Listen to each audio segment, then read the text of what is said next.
4160 പേർ പങ്കെടുത്തെങ്കിൽ പോലും ഇത് വിജയമാകുമോ? ഇല്ലല്ലോ. കാരണം എന്താ? സർക്കാരും സർക്കാർ വൃത്തങ്ങളും ദേവസ്വം ബോർഡ് പ്രസിഡന്റും പറഞ്ഞതും ഇട്ടതുമായ കസേരകളുടെ എണ്ണം 6000ആണ്. അതായത് ഇവർ പ്രതീക്ഷിച്ചത് 6000ആണ്. പ്രതീക്ഷിച്ച ആൾ വന്നാലാണ് വിജയമാകുക. പ്രതീക്ഷിച്ചതിനേക്കാൾ കൂടുതൽ ആൾ വന്നാൽ മഹാവിജയം എന്നൊക്കെ പറയാം. ഇത് പ്രതീക്ഷിച്ച ആൾ പോലും വന്നില്ലെന്ന് സർക്കാർ സമ്മതിക്കില്ലേ? നമ്മൾ കണ്ടു 600 പേരേ ഉള്ളൂ. ഫോട്ടോകളടക്കം വെളിയിൽ വന്നു. ആദ്യഘട്ടത്തിൽ ഉദ്ഘാടനത്തിന്റെ സമയത്ത് ഭീഷണിപ്പെടുത്തിയും മൊറട്ടോറിയം പ്രഖ്യാപിച്ചും അപ്രഖ്യാപിത മൊറട്ടോറിയം പ്രഖ്യാപിച്ചും സർക്കാർ ജീവനക്കാരെ ഭയപ്പെടുത്തിയും തൊഴിലുറപ്പ് തൊഴിലാളികളെ ഭയപ്പെടുത്തി കുറെ പേരെ കയറ്റി കാണിച്ചു. 10 മിനിറ്റ് കഴിഞ്ഞപ്പോൾ ആളിറങ്ങിപ്പോയില്ലേ? ഈ 600 പേർക്കപ്പുറത്ത് ഇവർ ഈ പറയുന്ന പോലെ 4000 പേര് വന്നെങ്കിൽ പോലും അത് വിജയമാണ് എന്ന് പറയാനുള്ള ഒരു ഉളുപ്പുണ്ടോ ഇവർക്ക്? ഇല്ലല്ലോ. അപ്പോ ഇത് സമ്പൂർണ്ണ പരാജയമായി മാറി. അതായത് ഒരു അയ്യപ്പ ഭക്തനെ പോലും അവിടെ കൊണ്ടുവരാൻ പറ്റിയില്ല. വന്നതിൽ ഈ 600 പേരും കമ്മ്യൂണിസ്റ്റുകളാണ്. അവരൊക്കെ ഏതാണ് ഈ പറയുന്ന യുക്തിവാദത്തിൽ വിശ്വസിക്കുന്നവരാണ്. ഭക്തന്മാരാരും അല്ലെങ്കിൽ വിശ്വാസികളാരും ഈ പരിപാടിക്ക് വന്നില്ല. കാര്യം അവരുടെ മനസ്സിൽ കടപ്പുണ്ട്. അയ്യപ്പ ശബരിമല സമരവുമായി ബന്ധപ്പെട്ട് കിട്ടിയ അടികളുടെ എണ്ണം, എടുത്ത കേസുകളുടെ എണ്ണം, അതുമായി ബന്ധപ്പെട്ട് കോടതി കയറി ഇറങ്ങേണ്ടി വന്ന അയ്യപ്പ ഭക്തരുടെ വിഷമം, അതെല്ലാം ഇവരെ സംബന്ധിച്ച് അവരുടെ മുമ്പിലുണ്ട്. നോക്കുക, ഈ ശബരിമല പോലെ ഒരു സൗത്ത് ഇന്ത്യയിലെ തന്നെ, ഒരുപക്ഷെ ഇന്ത്യയിലെ തന്നെ ഏറ്റവും പ്രധാനപ്പെട്ട തീർത്ഥാടന കേന്ദ്രങ്ങളിൽ ഒന്നാണ് ശബരിമല. ആ ശബരിമലയുടെ പുണ്യത്തെ നശിപ്പിക്കുന്ന രീതിയിൽ, ആ ശബരിമലയുടെ നന്മയെ നശിപ്പിക്കുന്ന രീതിയിൽ അവിടെ പോലീസ് അതിക്രമത്തിന്, അവിടെ പോലീസ് അഴിഞ്ഞാട്ടത്തിന്, താണ്ഡവത്തിന് വഴിയൊരുക്കി വെച്ച സർക്കാരാണിത്. എന്നിട്ട് ഇപ്പൊ വന്നിട്ട് അയ്യോ അതെല്ലാം തെറ്റാണ്, തെറ്റുപറ്റിപ്പോയി എന്ന് പറഞ്ഞിട്ട് ഞാൻ വലിയ ഭക്തനാണേ എന്ന് പറഞ്ഞാൽ അത് ജനം ഏറ്റെടുക്കുമെന്ന് ചിന്തിക്കുന്നുണ്ടെങ്കിൽ അത് വെറുതെയാണ്. ഈ സർക്കാരിനെ സംബന്ധിച്ച് കുറച്ച് ഭൂരിപക്ഷ വോട്ടുകൾ കേന്ദ്രീകരിക്കാനുള്ള ശ്രമമാണ് നടത്തിയത്. അത് നടന്നില്ല. പിന്നെ ഇവർ മറ്റൊരു കാര്യത്തിൽ വിജയിച്ചല്ലോ. എന്താണത്? ഇവർ ഈ 600 പേർക്ക് വേണ്ടി വെൽക്കം ഗിഫ്റ്റിന് മാറ്റിവെച്ചത് 15 കോടി രൂപയാണ്. 15 കോടി.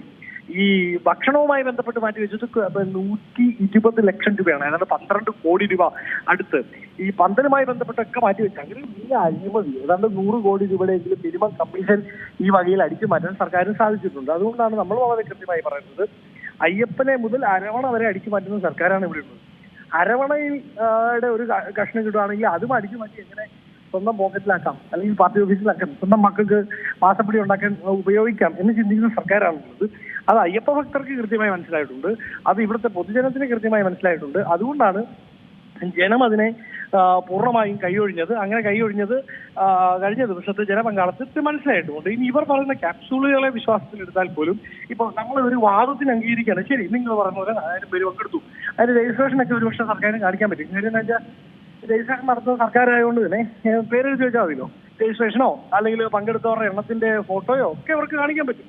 അതിലൊന്നും വലിയ കാര്യമില്ല. പക്ഷേ അത് നമ്മൾ വാദത്തിന് അംഗീകരിച്ചാൽ പോലും 4000 പേര് ഇവർ പുറത്തുവിട്ട ചിത്രത്തിൽ 4000 പേരുണ്ട് എന്ന് നിങ്ങളുടെ റിപ്പോർട്ടറിനോട് ചോദിച്ചാൽ മതി.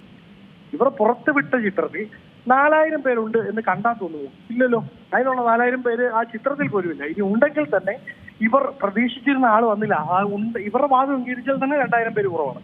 അതായത് 1/3 പേർ വന്നില്ല ഈ പരിപാടി എന്നുള്ളത് വലിയ സൂചനയാണ്. അത് ഈ സർക്കാരിന് എന്ത് കൊള്ളരുകയും ചെയ്ത് കഴിഞ്ഞ് പിന്നെ വന്ന് അത് മാറ്റി പറയാൻ കാണിക്കുന്ന യു-ടേൺ സർക്കാരായി സർക്കാർ മാറിയിട്ടുണ്ട്.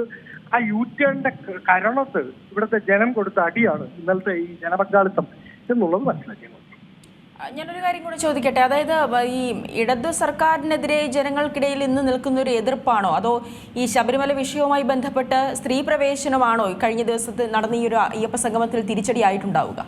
അല്ല, നമ്മൾ മനസ്സിലാക്കുന്നത് 2 കാര്യങ്ങളും അതിൽ പങ്കുവഹിച്ചിട്ടുണ്ട് എന്ന് വേണം മനസ്സിലാക്കാൻ. ഒന്ന്, സർക്കാരിന്റെ കൊള്ളരുതായ്കൾ, സർക്കാർ കാണിച്ചു കൂടുന്ന വൃത്തികേടുകൾ, ആ വൃത്തികേടുകളോട് ഇവിടുത്തെ ഭക്തസമൂഹം പ്രതികരിച്ചതാണ് ഒന്ന്. 2, അവരുടെ മനസ്സിൽ ഇപ്പോഴും സ്ത്രീപ്രവേശനവുമായി ബന്ധപ്പെട്ട ആചാരങ്ങളെ മുഴുവൻ തച്ചു തകർത്തിട്ട് ഇത് വലിയ തീർത്ഥാടന കേന്ദ്രമാണ്, എല്ലാവരും ഇവിടേക്ക് വരണം, ഇവിടുത്തെ ആചാരമെല്ലാം ഞാൻ തച്ചു തകർക്കും, പക്ഷെ നിങ്ങളെല്ലാം ഇങ്ങോട്ട് വരണം എന്ന് പറഞ്ഞാൽ നടക്കുമോ? നടക്കില്ലല്ലോ. ഇപ്പൊ ഞാനൊരു ക്രിസ്തീയ വിശ്വാസിയാണ്. നാളെ എന്റെ ഏതെങ്കിലും ഒരു പ്രധാനപ്പെട്ട തീർത്ഥാടന കേന്ദ്രമായ പള്ളി ഇവിടെ കുർബാന നടത്താൻ പറ്റില്ല, പക്ഷേ ഭക്തന്മാരെല്ലാം ഇവിടെ വന്ന് പൈസ ഇട്ടിട്ട് പോകണം എന്ന് സർക്കാരോ അല്ലെങ്കിൽ ഏതെങ്കിലും അധികാരിയോ പറഞ്ഞാൽ അത് അംഗീകരിക്കാൻ പറ്റുമോ? അതുപോലെയാണ് അവിടുത്തെ ഒരു ആചാരമാണ്. ആ ആചാരത്തെ സുപ്രീം കോടതിയുടെ ഒരു വാക്ക്, ക്ലിയർ ഓർഡർ ഒന്നുമല്ല, ആരെങ്കിലും വന്നാൽ അവർക്ക് കയറാനുള്ള അവകാശമുണ്ട് എന്ന് മാത്രമാണ് പറഞ്ഞത്. പക്ഷെ ആരും ഭക്തരായ ആരും വരുന്നില്ല എന്ന് കണ്ടപ്പോൾ ബിന്ദു അമ്മണി അടക്കമുള്ള കമ്മ്യൂണിസ്റ്റുകളെ, അവരെങ്ങനെ ഭക്തരാവുന്നത്? കമ്മ്യൂണിസ്റ്റ് ആണെന്ന് സ്വയം പറയുന്ന ഒരാൾ ഒരിക്കലും ഭക്തനാവാൻ പറ്റില്ല. ഒരു കമ്മ്യൂണിസ്റ്റിന് ഒരിക്കലും വിശ്വാസിയാവാൻ പറ്റില്ല. ഞാനൊരു കമ്മ്യൂണിസ്റ്റ് ആണെങ്കിൽ എനിക്ക് ക്രിസ്ത്യൻ വിശ്വാസത്തിലേക്ക് വരാൻ പറ്റില്ല. യുക്തിവാദമാണല്ലോ ബേസ്. അപ്പോൾ അങ്ങനെ സ്വയം കമ്മ്യൂണിസ്റ്റായി പ്രഖ്യാപിക്കപ്പെട്ട യുക്തിവാദികളെ അവിടെ വിളിച്ചു വരുത്തി അവർക്ക് നടമാടാനുള്ള അവസരം ഉണ്ടാക്കി കൊടുത്ത്, RSSന് വേരോട്ടം ഉണ്ടാക്കാൻ വേണ്ടി അവസരം ഉണ്ടാക്കി കൊടുത്ത്, സംഘപരിവാരത്തിന് അവിടെ സമരകോലാഹലം നടത്താനുള്ള അവസരം ഉണ്ടാക്കി കൊടുത്ത ഈ സർക്കാരാണ്. അത് ജനത്തിന് മനസ്സിലായിട്ടുണ്ട്. കാരണം ഈ വിഷയവുമായി ബന്ധപ്പെട്ട് കോടതിയിൽ പോയത് കോൺഗ്രസ് ആണ്. ഈ വിഷയവുമായി ബന്ധപ്പെട്ട്